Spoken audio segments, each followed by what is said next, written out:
Eu queria agradecer o pastor Udo e a dona Marli pela recepção esses dias. Foi uma escola estar com vocês, muito obrigado. Agradecer também o senhor, pastor Sartiro, por ter recebido a gente, tanto carinho. E pela oportunidade de estar com os irmãos aqui essa noite. O pastor Udo estava falando, eu estava lembrando, tenho sido muito abençoado pela Cristianismo desde que eu comecei o trabalho lá em Curitiba. Eu fui o pioneiro lá em 2007 e é incrível ver o que Deus pode fazer se a gente acredita nele, Quando eu estava no seminário sede nosso, que é lá em Guarapari, nosso fundador americano, muito doido, oriundo da missão Betânia, chegou no Brasil na década de 60 pela missão Amém, que foi fundada pelo Charles Studi, um inglês. E ele tinha essa visão de vamos ganhar o mundo para Jesus. E eu acreditei nessa visão. Meu pai é pastor batista nacional e ele me enviou para o seminário com a proposta de eu estudar e formar e voltar para ajudar ele na obra. E quando eu fui para lá,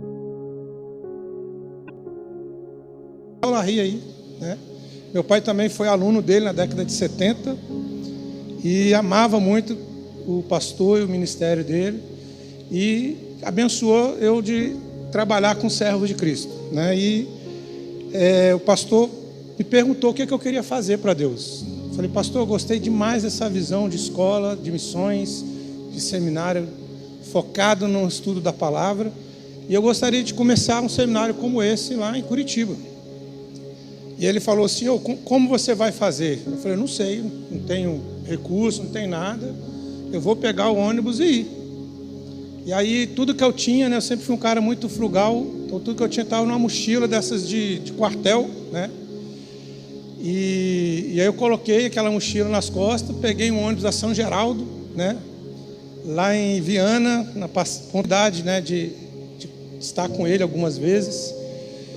E quando a gente estava iniciando o trabalho lá, ele falou assim que se a gente queria começar uma obra como aquela lá no sul da ilha, em Florianópolis.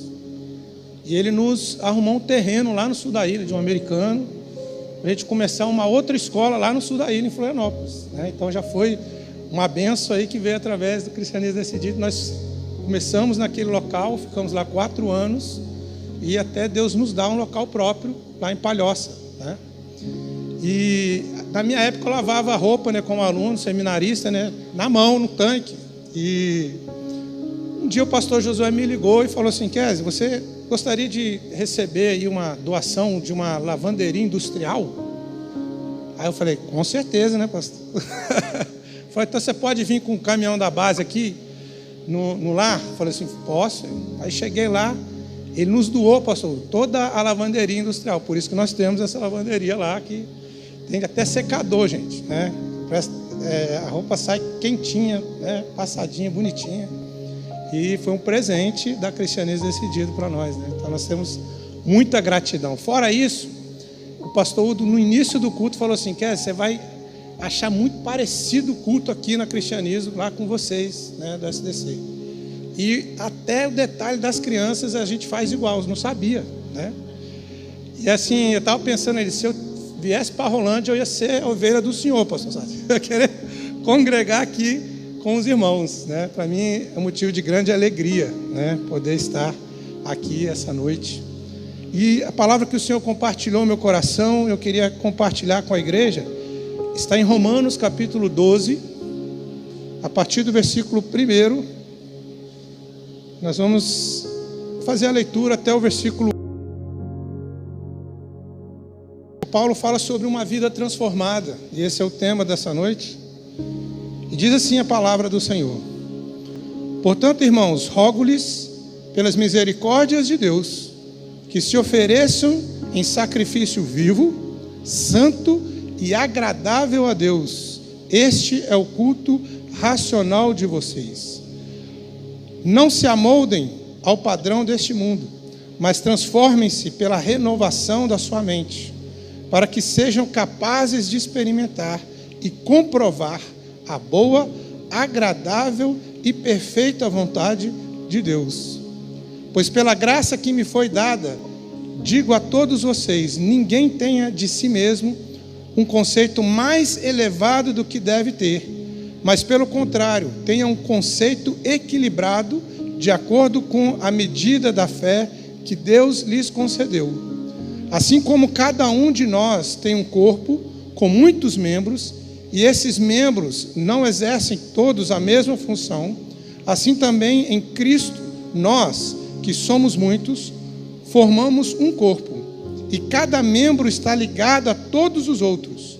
Temos diferentes dons, de acordo com a graça que nos foi dada. Se alguém tem o dom de profetizar, use-o na proporção da sua fé. Se o seu dom é servir, sirva. Se é ensinar, ensine. Se é dar ânimo, que assim o faça. Se é contribuir, contribua com generosidade. Se é exercer liderança, que a exerça com zelo. Se é mostrar misericórdia, que o faça com alegria. Amém.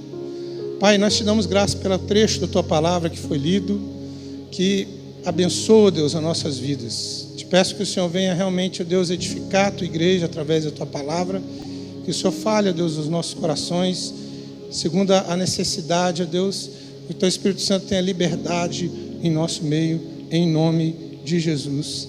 Amém.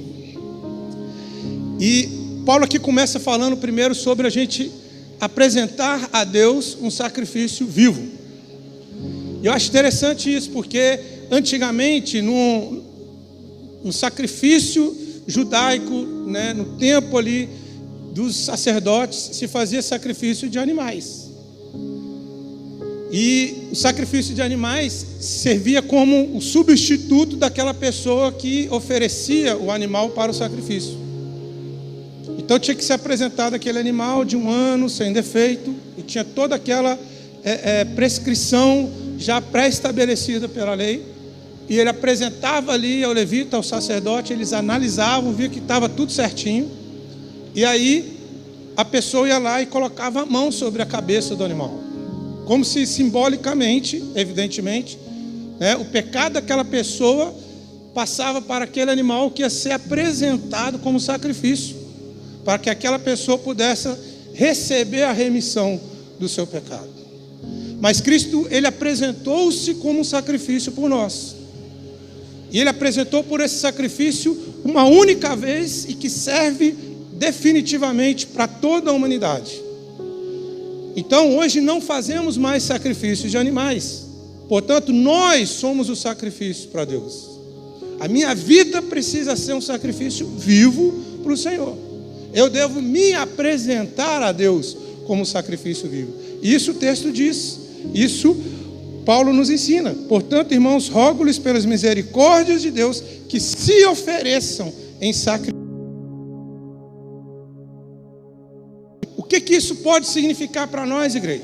Primeiramente, que esse sacrifício vivo se refere ao meu corpo. O meu corpo precisa ser oferecido a Deus como sacrifício vivo.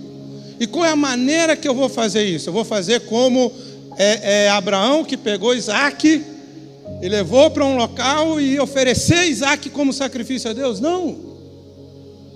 Até porque Abraão fez isso antes de Moisés e antes da lei, em um período diferente da história. Mas quando eu falo que Paulo está dizendo que eu devo ser o sacrifício vivo, e relaciona isso também com a necessidade de esse sacrifício vivo apresentado a Deus deve ser através de um culto racional. O que isso significa para nós? Esse culto racional já remete aos nossos comportamentos, a maneira como nós vivemos. Então, relacionamos a maneira como nós vivemos e o nosso corpo, como que isso se torna um sacrifício vivo para Deus. Primeiro, eu pensando, onde eu tenho colocado meus olhos? Os meus olhos, os meus olhares têm sido um sacrifício vivo para Deus?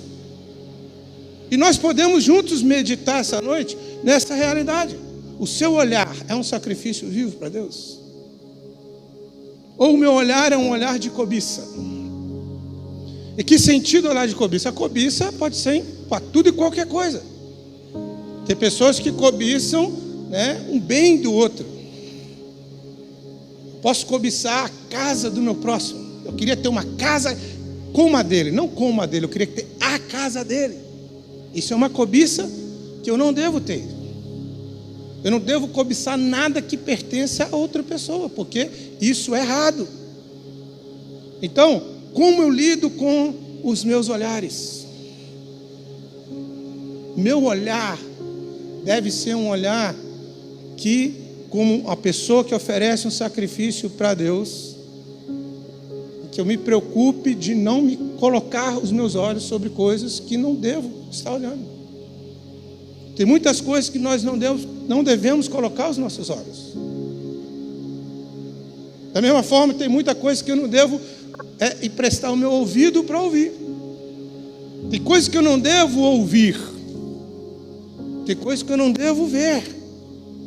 Há lugares em que meus pés não devem pisar.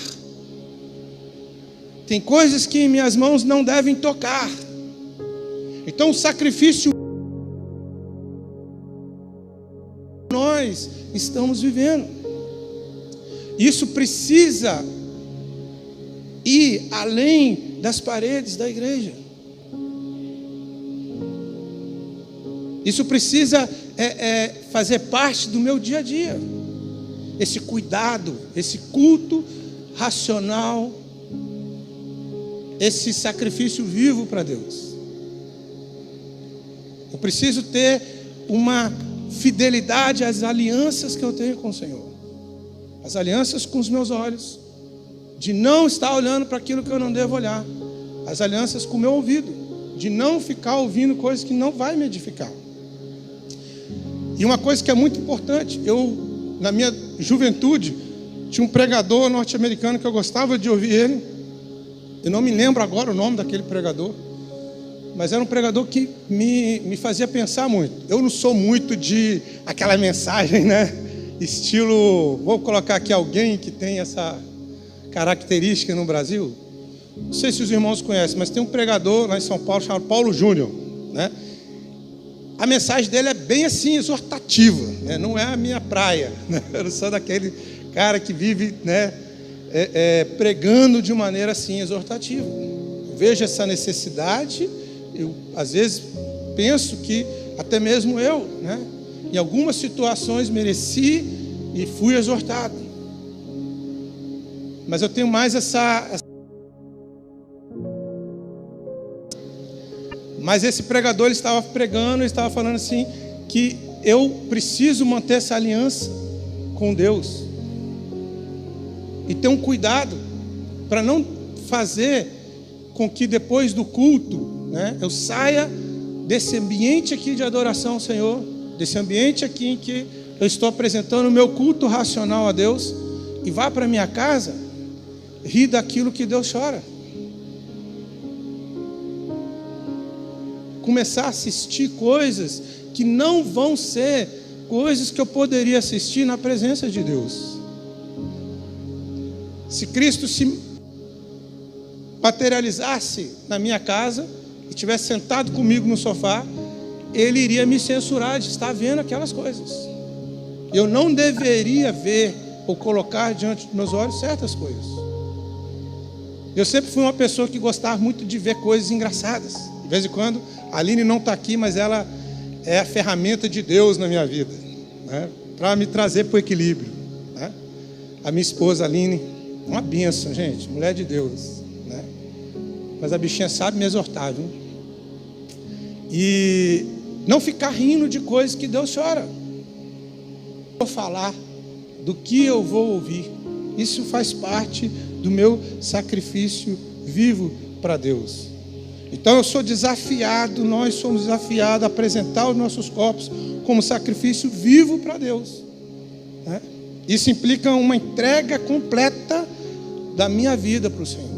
Então não é só no momento de culto, é no dia a dia. Eu sou de origem Betânia, fui criado na missão Betânia, e tinha um casal americano que tinha um grupo chamado Vida Abundante. Não sei se alguém aqui já ouviu falar desse grupo, é um grupo muito antigo. Aí tinha umas músicas antigas também. E uma delas dizia assim: sorriso espiritual, religião dominical, sentadinho no primeiro banco da igreja, abre o cantor, aguenta o pregador, cumprimenta todo mundo na saída. E na segunda-feira, e na segunda-feira, e na segunda-feira você me amará. E essa música me fazia pensar, porque eu era um tipo de crente, daqueles jovens, né, sem muita vergonha na cara, né? Nunca fui de aprontar grande coisa, não, graças a Deus. Nunca saí de dentro da igreja, né? O pessoal que às vezes a gente ajuda a se libertar de vício, essas coisas assim, fala assim: pastor, você nunca usou droga na sua vida, o que você sabe sobre isso? Eu falei: cara, David Wilkerson também não, né? E trabalhou com isso um tempão, por que eu não posso ajudar as pessoas também, né? E o evangelho é o desafio de amar as pessoas, e amar todo tipo de pessoa, né? Isso faz parte da minha vida, faz parte do meu chamado, faz parte do meu ministério. Mas sabe o que é?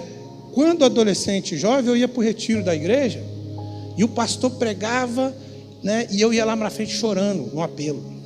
E eu falava para Deus assim: Senhor, nunca mais eu vou fazer isso, aquilo e aquilo outro, né? Chegava segunda-feira, eu estava lá fazendo tudo de novo. Até o dia que eu tomei vergonha na cara e entreguei minha vida para Jesus. Por quê? O meu culto racional não pode ser só dentro da igreja. E tem que extrapolar as paredes da igreja. Isso tem que ser evidenciado no meu relacionamento com meus pais, no meu relacionamento com as minhas irmãs.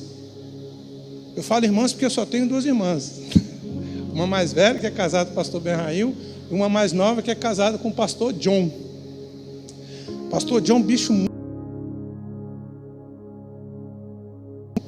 assim, ele já me chamou para ir com ele. Eu falei: não, cara, isso aí não é coisa de crente, né? Ele começou a correr umas 6 horas da manhã e vai parar umas 10 horas da noite. Ele está correndo uma prova de 84 quilômetros nesse exato momento, né? Então ele começou a correr em Torres e ele está correndo pela praia todo o litoral gaúcho. Eu falei assim: Deus te acompanhe. Não é para mim essas coisas, né? Mas sabe o que é? Eu tenho que ter um zelo pelas coisas que eu falo para Deus, o comprometimento daquilo que eu tenho diante do Senhor. Obedecer ao Senhor. Deus acredita que nós vamos obedecer a Ele, e Ele espera ver em nós essa obediência. Por isso que nós temos que ser esse sacrifício vivo para Ele. A segunda coisa, Paulo também fala aqui sobre a renovação da nossa mente, no versículo 2. Não se amoldem aos padrões deste mundo, mas transformem-se pela renovação da sua mente. Então o que é isso? É eu não me permitir tomar forma deste mundo. Por que eu não posso me permitir tomar a forma do mundo hoje, e nem do mundo lá atrás, e nem de nenhum momento, né, deste mundo? Eu já li um livro chamado Esse Mundo Tenebroso. É uma ficção, né? Mas, rapaz, coloca ali a gente para pensar. E a Bíblia diz que esse mundo jaz no maligno. O que isso significa? Tem muita coisa que no tempo dos meus pais era feio, era vergonhoso. Hoje as pessoas acham até bonito. Tem muitos padrões da sociedade que foram mudados. Alguns foram mudados completamente, outros foram deturpados.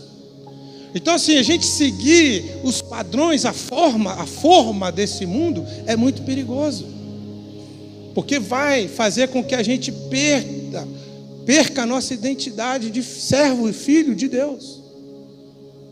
A gente acaba sendo comprometido. A pessoa fica brincando com a salvação até perdê-la. E muitas vezes isso acontece. Por quê? Porque a gente se deixou ser conformado pelo mundo. É aquela questão da espiritualidade mínima. Do quanto eu posso me afastar de Deus e ainda assim ser considerado cristão. O quão distante eu posso estar de Cristo e ainda ser considerado crente. Qual é o limite? Qual é a linha divisória entre a devoção a Deus e uma vida humana, mundana, comum? Então isso é muito perigoso. E Paulo aqui nos adverte que nós temos que ter a nossa mente renovada, não pelos padrões desse mundo, mas pelos padrões de Deus, pelos padrões da palavra de Deus. Ser transformado pela renovação da nossa mente, para a gente poder experimentar o quê? E eu acho muito bom essa versão da NVI, que ela fala assim, ó, experimentar e comprovar. A gente experimentou e comprovou. E muitas vezes eu falo para aluno meu, eu falo assim, olha só, né, tudo que eu falar para você, testa na sua vida. Se não funcionar para você, rasga e bota no fogo, porque não serve para nada. Ninguém nunca falou que a Bíblia não funcionou na vida dele. Então eu penso assim, não pensa que eu sou doido mandando para os outros queimar a Bíblia, não, tá, pastor? Eu falo assim, pode testar, porque vai dar certo, gente. Vai dar certo. E eu testei na minha vida muitas coisas. Eu, lógico que vejo que hoje em dia Deus deu muitas... Nós temos, graças a Deus, a medicina, que tem tantas coisas maravilhosas aí, de soluções para enfermidades, doenças e coisas que molestam a humanidade.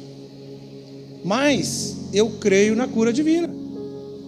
Eu creio na cura divina. Então assim, quando eu fico doente, eu gosto de primeiro ir para Deus e pedir Deus para me curar. 100% das vezes Ele me curou? Não. Aí eu vou lá e pego um remédio. Mas muitas vezes Ele me curou. E eu fiquei curado. Então, pode testar, pode provar, né? Você vai experimentar e vai comprovar a boa, agradável e perfeita vontade de Deus.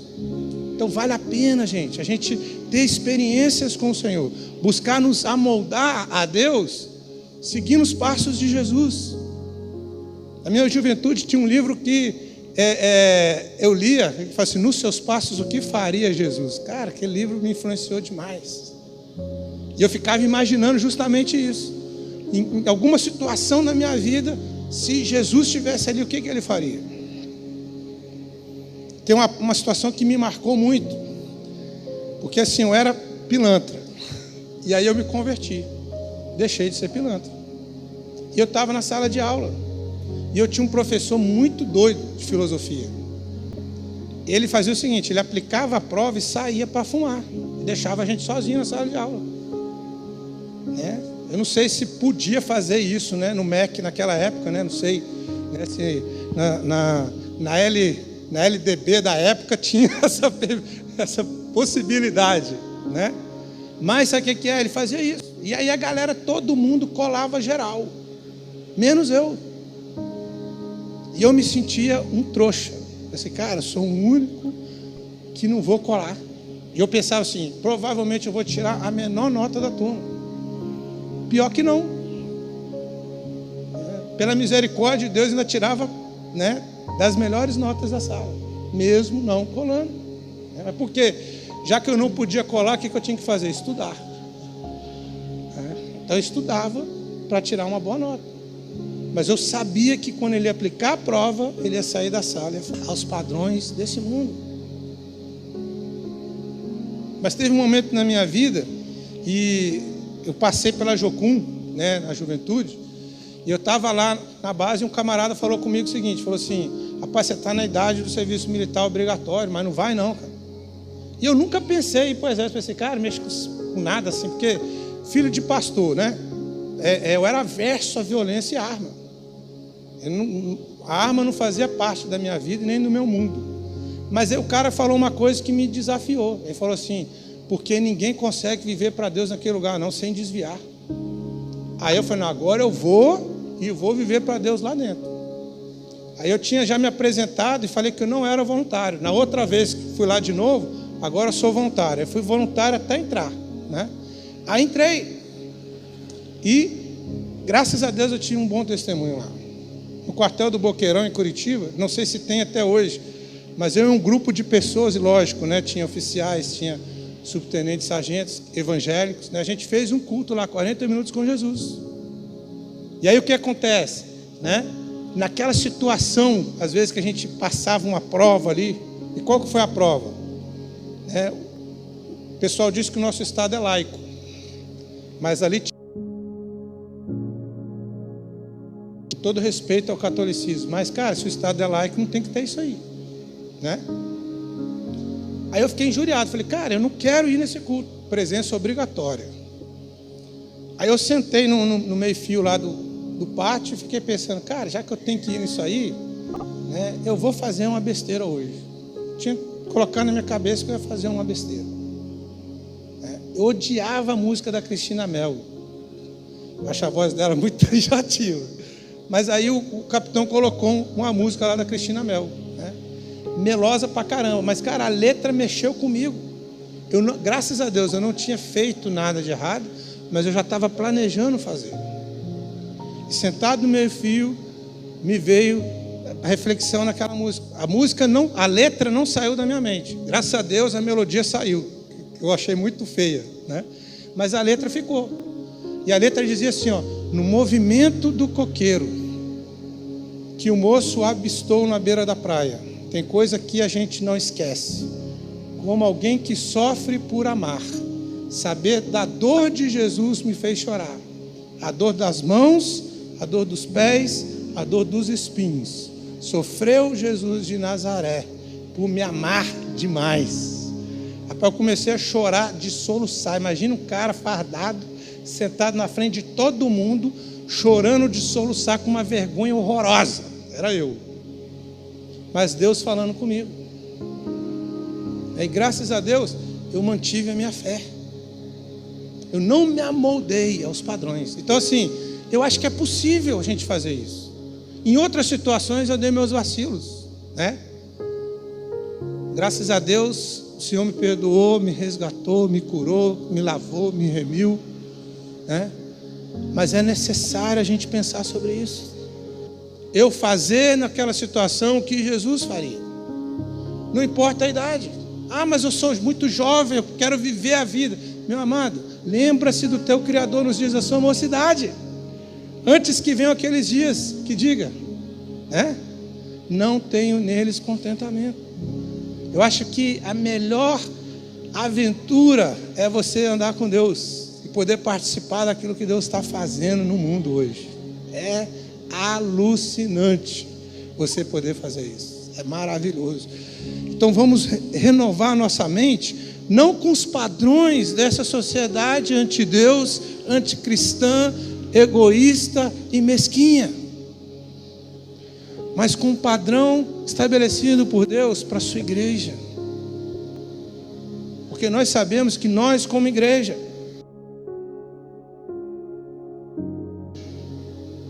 a noiva do Senhor, ela é pura, ela é sem mácula. E nós somos essa noiva. É até difícil você ver um marmanjo falar que é uma noiva, né? Eu tinha um preconceito danado com isso, mas hoje eu posso falar, eu sou a noiva de Cristo, né? Amém? Machos. Terceiro, humildade no serviço. Versículo 3 fala assim, ó. E aqui está um negócio interessante para você, jovem, pensar junto com a gente. O versículo diz: pois pela graça que me foi dado, digo a todos vocês, ninguém tenha de si mesmo um conceito mais elevado do que deve ter. E está aqui uma coisa muito importante para a gente pensar. Nós não podemos ter um conceito mais elevado de nós mesmos do que nós devemos ter.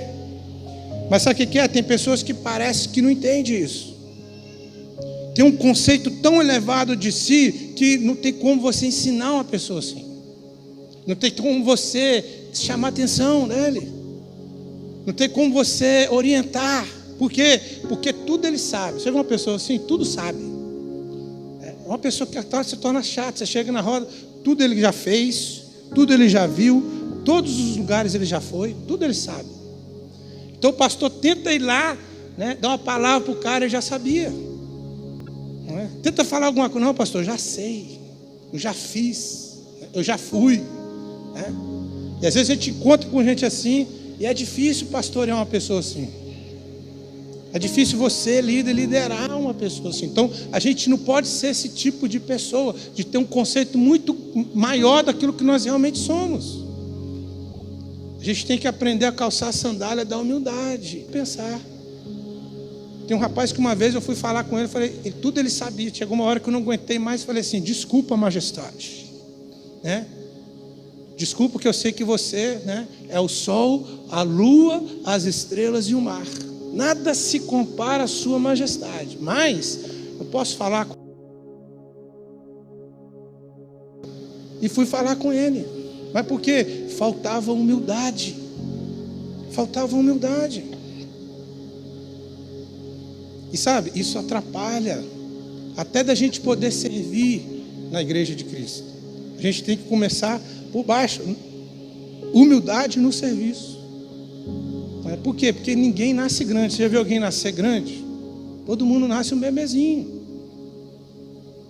Na nossa vida espiritual, a mesma coisa. A gente começa pequeno e vai crescendo. Então, no serviço, a gente não pode ter essa visão. Pensar exageradamente. Eu acho que nem para um lado e nem para o outro. Tem gente que já é o contrário, ele quer ser um menos. Tinha um camarada lá que chegou, pastor, eu sou o cara mais feio aqui da igreja. Eu falei, cara, eu não acredito não. Tem gente mais feia. Não, eu sou o cara mais feio aqui na igreja. E ninguém podia ser mais feio que ele. O cara que é assim, né? Ele é o contrário, ele quer ser o menos. Eu sou o mais burro, o mais feio, o mais desgraçado. Errado também. Por quê? Porque eu tenho que me enxergar como eu sou. É muito bom nós sermos nós mesmos. Nós podemos ser nós mesmos. E na igreja de Cristo você pode ser você mesmo. Você é aceito exatamente como você é. Cristo te quer exatamente como você é. Eu não estou falando de coisas que você vai precisar mudar. Com certeza tem hábitos que você vai precisar abandonar. Tem coisas que você vai precisar mudar no seu comportamento, nas suas atitudes, essas coisas. Mas você, a sua pessoa, a sua personalidade, o seu temperamento, a forma como Deus te criou, você pode servir a Deus exatamente como você é. Tem gente que é mais extrovertido, tem outro que é mais introvertido. Tem uma pessoa que é muito agradável, ela consegue encher o ambiente onde ela está. E tem pessoas que não, então são mais retraídas, não fazem questão de aparecer. Gosta de ficar ali no cantinho dela, prefere trabalhar nos bastidores. Então assim, todas essas pessoas, todo tipo de pessoa é bem-vindo no corpo de Cristo. Todo tipo de pessoa.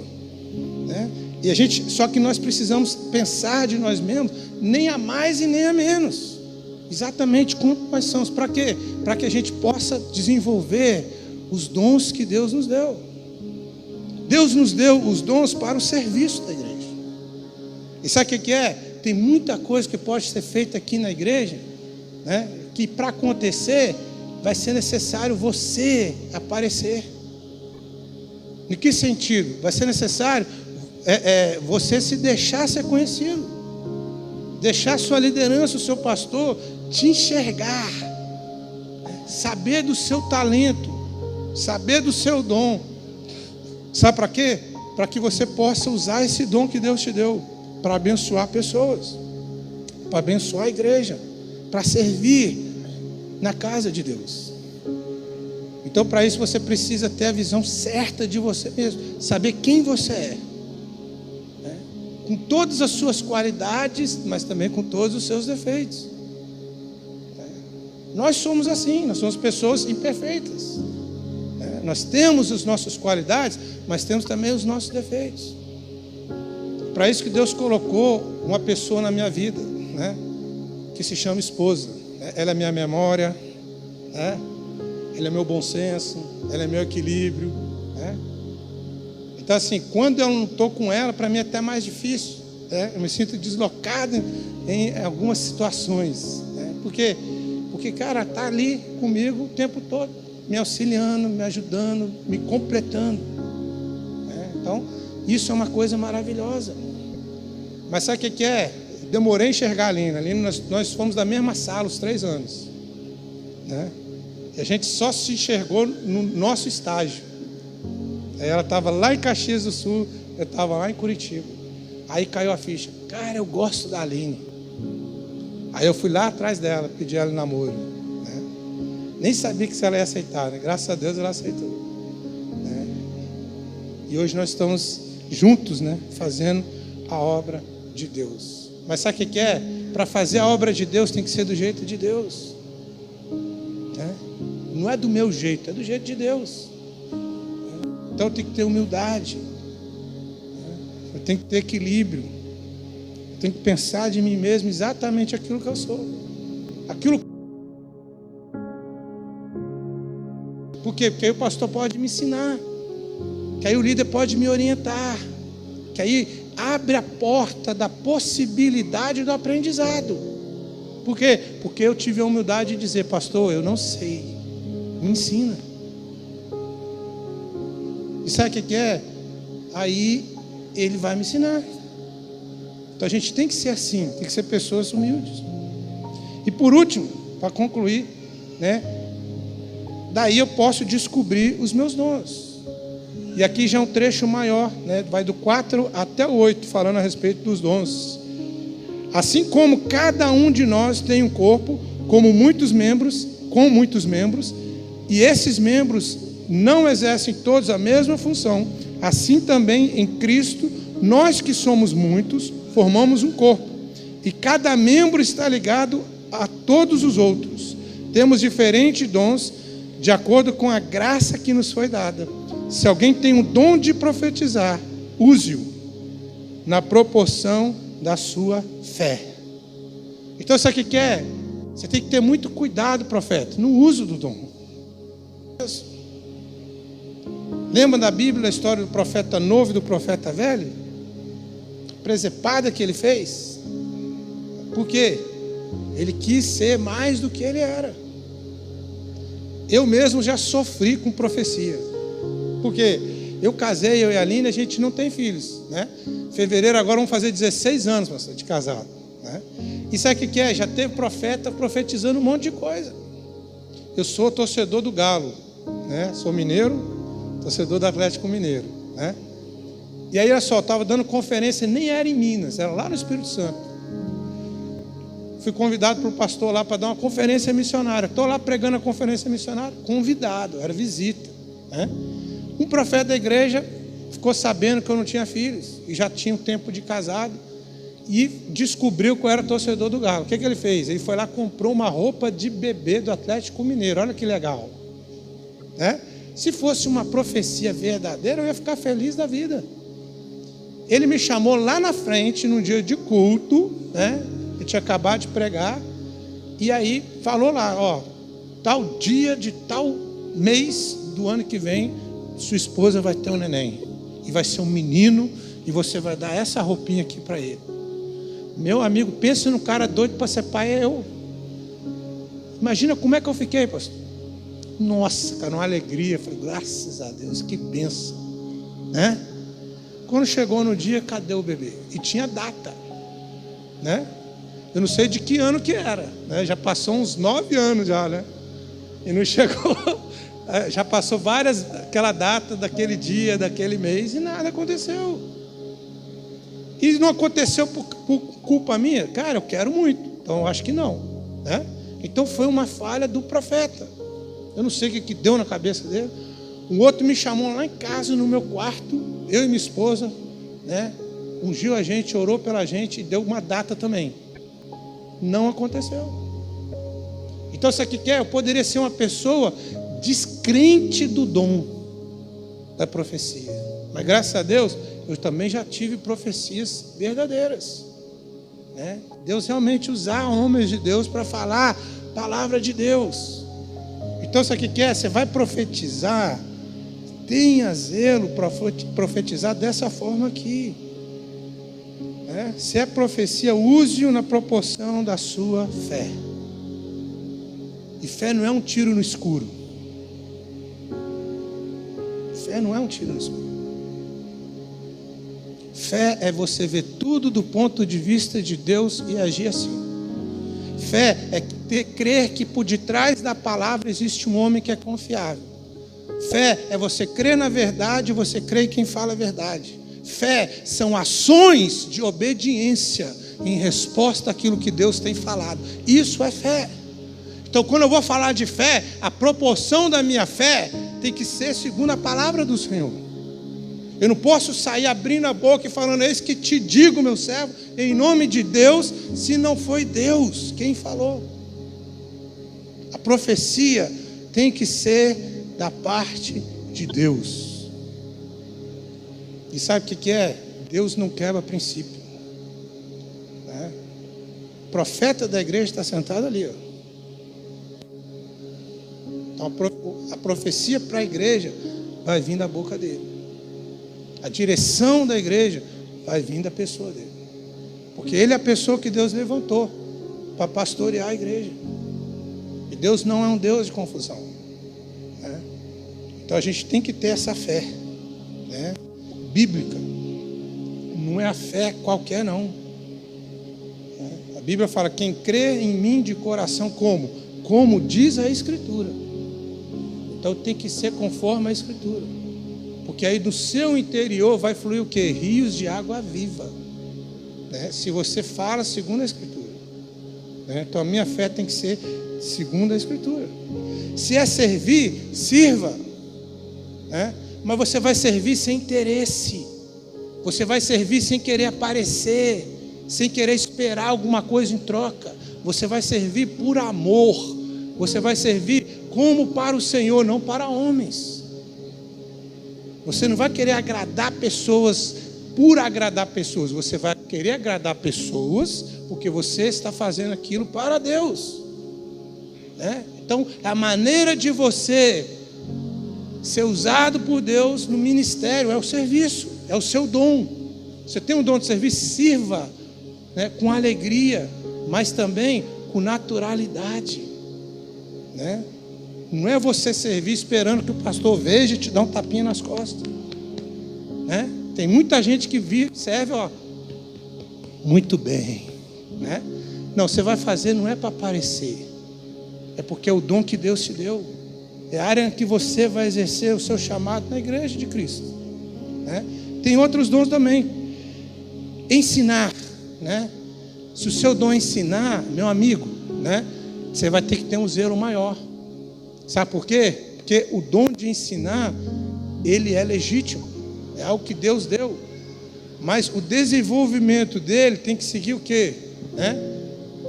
Aquilo que é direcionado pelo pastor. Então é muito melhor você acha assim: não, minha área é a área do ensino. Pastor, o senhor pode me capacitar, me dar uma oportunidade, me dar um treinamento, me dar uma escola de líderes, né? Porque eu acho que esse é o meu papel na igreja, né? Eu tenho essa aptidão, eu gosto de ensinar, né? Não é você sair por conta própria querendo ensinar coisa da doideira da sua cabeça, né? Ou pior ainda, você vai lá no YouTube, pega um monte de estudo de uns caras nada a ver, né? Uma coxa de retalho doutrinário, né? E vai querer sair colocando minhoca na cabeça dos outros. Não é assim. Não é assim. A igreja tem ordem, tem decência, né? Existe na igreja a área de ensino e pessoas responsáveis pelo ensino. Então, sabe o que é? Lembra da humildade? Começa lá de baixo. Ah, não, eu quero ensinar. Seja um bom aluno. O dia que você for um bom aluno, né? Quem sabe depois você não vai ser um bom professor. Então, para você ser um bom professor, você tem que ter sido um bom aluno. Então, você quer trabalhar no ensino, né? Primeiro, aprenda. Aprenda para você ensinar certo, para você ensinar direito, para você fazer a coisa do jeito de Deus. Se é dar ânimo, cara, isso aqui é impressionante. Tem gente que tem esse dom, é uma coisa. Pastor, fulano de tal tá triste ali, eu posso lá fazer uma visita? Você está vendo alguém que está triste? Irmão, você está triste, está precisando de alguma coisa? Posso orar por você? É um dom que ela tem. Ela tem essa percepção, ela consegue sentir essa empatia pelo outro, ela consegue perceber a dor do outro, é um dom. Tem algum problema você exercer esse dom? Não, mas todos os dons na igreja tem que ser exercido de uma maneira sadia. Por mais que você de fato tenha o dom, seja algo que Deus te deu, mas você também tem que saber exercer ele do jeito certo, da maneira certa. Generosidade, contribuir. Você tem esse dom, e nessa pessoa aqui que tem esse dom, geralmente Deus vai dar uma condição financeira legal para ela. Então, assim, você que tem uma condição financeira legal, talvez você tenha esse dom. Mas como você vai saber? Não, beleza, eu sou rico, mas eu sou pão duro. Então você não tem o dom. Ponduragem, o dom da ponduragem não é de Deus, é do outro lado. É do lado negro da força. Do nosso lado é o quê? É diferente. Deus nos dá com abundância para transbordar. E quando transborda, o que a gente faz? A gente abençoa os outros. A gente abençoa a igreja. Então, às vezes, Deus te deu esse dom, mas ele tem que ser exercido desse jeito aqui. Se o seu dom é o quê? Aqui o texto diz, o dom da generosidade. Faça isso como? Com alegria, com generosidade. Então, eu vou ser generoso, mas fazendo com alegria. A Bíblia fala que Deus ama a pessoa que faz isso como? Com alegria. Não é com cara feia, não. Talvez você é uma pessoa que Deus deu muitas riquezas, e às vezes a igreja chega para você, cara, o que você acha de ajudar a gente a fazer tal coisa? Você já fecha a cara. Talvez você não tenha esse dom. Porque a Bíblia fala que quem tem esse dom do jeito que está aqui, ele vai fazer com generosidade. Porque ele está entendendo que é o jeito que Deus deu para ele servir a igreja. No caso dele é o quê? Com recursos. Com recursos para fazer as coisas que é necessário fazer. Sabe por quê, gente? A igreja é uma coisa como outra qualquer. Na sua casa você tem o quê? E tudo e qualquer coisa que a gente precisa fazer na vida requer finanças. Então você quer casar? Você precisa de finanças. Você quer comprar uma casa? Finanças. Quer comprar o carro? Finanças.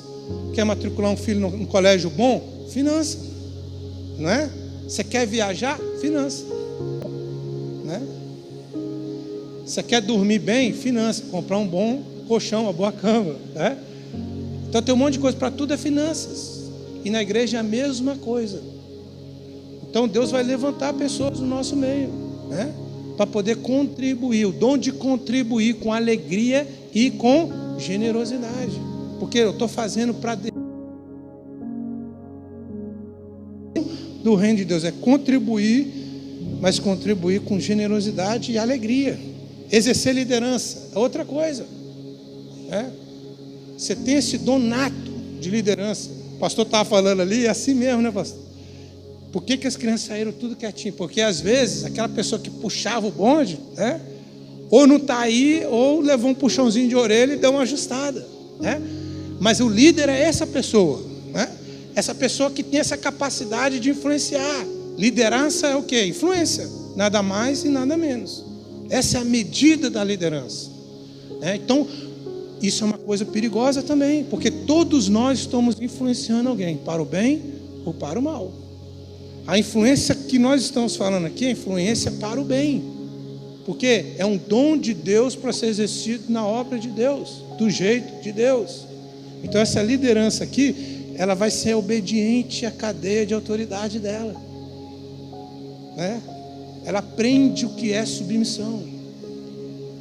E submissão não é você ser inferior, é você estar debaixo da liderança de uma outra pessoa, que é uma coisa comum, né? No reino de Deus, no meio empresarial, né? No meio profissional. Liderança é algo que é abrangente na classe política, né? Existe liderança em todas as escalas, todas as esferas da sociedade, inclusive no corpo de Cristo. E Deus levanta líderes e bons líderes. E nós precisamos orar pelos nossos líderes, né? Sabe por quê? Porque os líderes estão na comissão de frente. Então eles que estão levando mais, pancada. Porque eles estão na frente. Gostei da ilustração do irmão. Está falando do rebanho ali. E é aquilo lá mesmo, né? Sabe por quê? Senão, cara, você vai se tornar aquele, né? Para mim é um palavrão. Sem nem falar, desigrejado. Eu não gosto desse termo, cara. Eu nunca vou conseguir entender alguém que se diz igreja, mas não vai na igreja. Sabe por quê? Isso vai contra a ideia básica de igreja. Igreja é a unidade do corpo, né? E a ilustração de Cristo é o quê? Nós somos enxertados aonde? Na videira. E quando você quer ser uma estrela solitária, né? Quando se refere à videira, o que Jesus fala? Você é um ramo. Eu sou a videira, vós os ramos. Qual que é a ilustração? O ramo que não está dando fruto, ele corta, né? O que acontece com o ramo que ele corta? Ele joga fora. No caso da palavra, vai ser queimado. Mas se não queimar, ele vai morrer de qualquer forma, né? Porque fora da videira não tem vida. Fora da videira, o galho morre. Isso é o desigrejado, amado. Isso é a pessoa que acha que pode ser igreja na casa, né? É uma pessoa que está morrendo. Uma pessoa que está morrendo espiritualmente. Por quê? Porque ela é justamente aquela ovelha desgarrada, né? Se você assiste National Geographic, aquele Animal Planet, Discovery, esses canais assim que colocam os bichos, né, para a gente ver, é legal pra caramba. Mas se você for olhar lá, tem lá um rebanho, né? Tem os predadores. O que os predadores querem fazer?